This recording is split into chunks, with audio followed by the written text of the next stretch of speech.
Assalamualaikum warahmatullahi wabarakatuh. Selamat pagi, siang, sore, malam untuk Sir Benny. Jadi sebelumnya perkenalkan Sir, saya Kevin Ervian dari kelas EL041TP ingin menyelesaikan tugas coursework 1 dari mata kuliah Sales Management. Dan sebelumnya saya ingin meminta maaf karena saya melakukan pelanggaran yaitu telat mengumpulkan coursework 1 ini.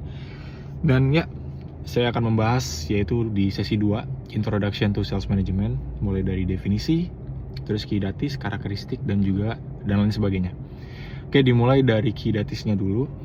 Jadi apa sih sales management? Jadi sales management itu adalah peran utama dari manajemen penjualan untuk mengelola aktivitas penjualan perusahaan itu sendiri. Terus juga sales management itu berkaitan dengan bisa dikatakan marketing atau pemasaran.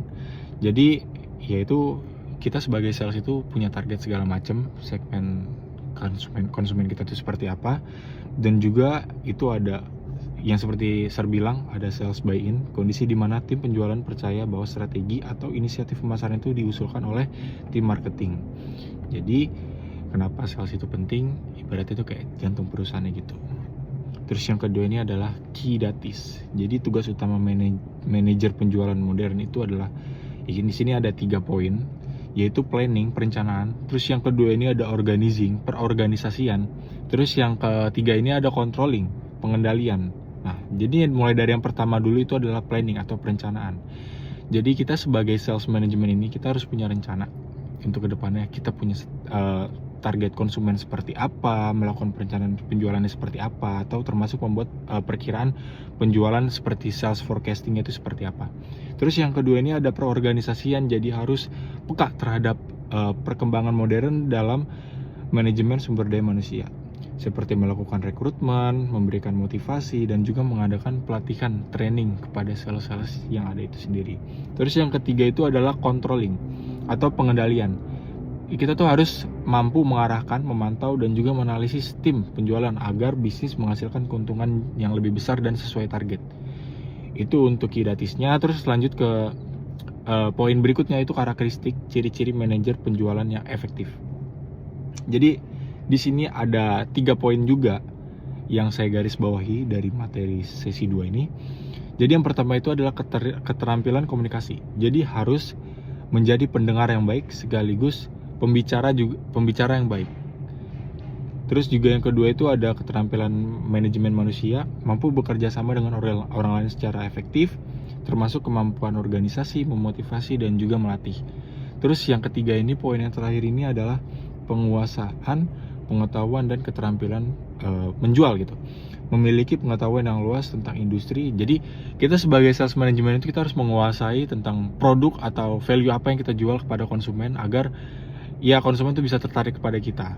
Terus sisanya itu ada beberapa tekniknya juga, nanti itu ada di sesi selanjutnya. Terus juga memiliki pengalaman langsung sebagai sales respon hingga paham dan suka, atau maksudnya tahu kondisi di lapangan, kayak suka duka di lapangan gitu. Terus yang poin keempat ini ada konsep pemasaran yang mempengaruhi penjualan. Jadi aktivitas penjualan atau sales, bisa dikatakan sales itu sangat dipengaruhi oleh strategi pemasaran. Itu bisa dikatakan dengan marketing. Di antaranya ada pasar, bisa dikatakan sebagai kelompok. Terus juga ada pelanggan, ada segmentasi pasar. Segmentasi pasar itu kayak proses pengidentifikasian kelompok-kelompok pelanggan di pasar yang kayak punya kebutuhan atau keinginan mereka sendiri.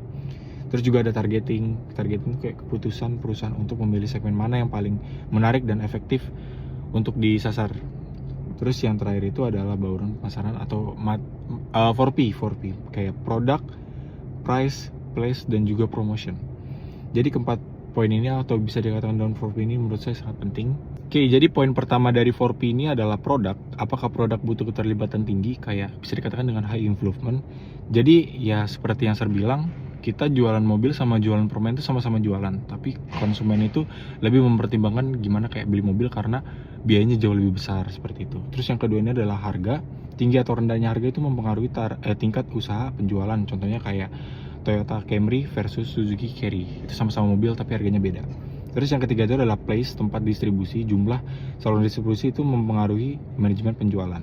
Terus yang ketiga itu adalah promosi. Jadi aktivitas penjualan itu ya pokoknya berpengaruh karena bagaimana cara kita promosi, karena kita di sini adalah sales. Terus yang selanjutnya itu adalah hubungan antara sales dan marketing, sales buy-in. Riset itu menunjukkan bahwa kolaborasi antara tim sales dan marketing berdampak positif bagi kinerja perusahaan. Nah, sayangnya hubungan keduanya itu seringkali tidak harmonis, meskipun saling bergantung.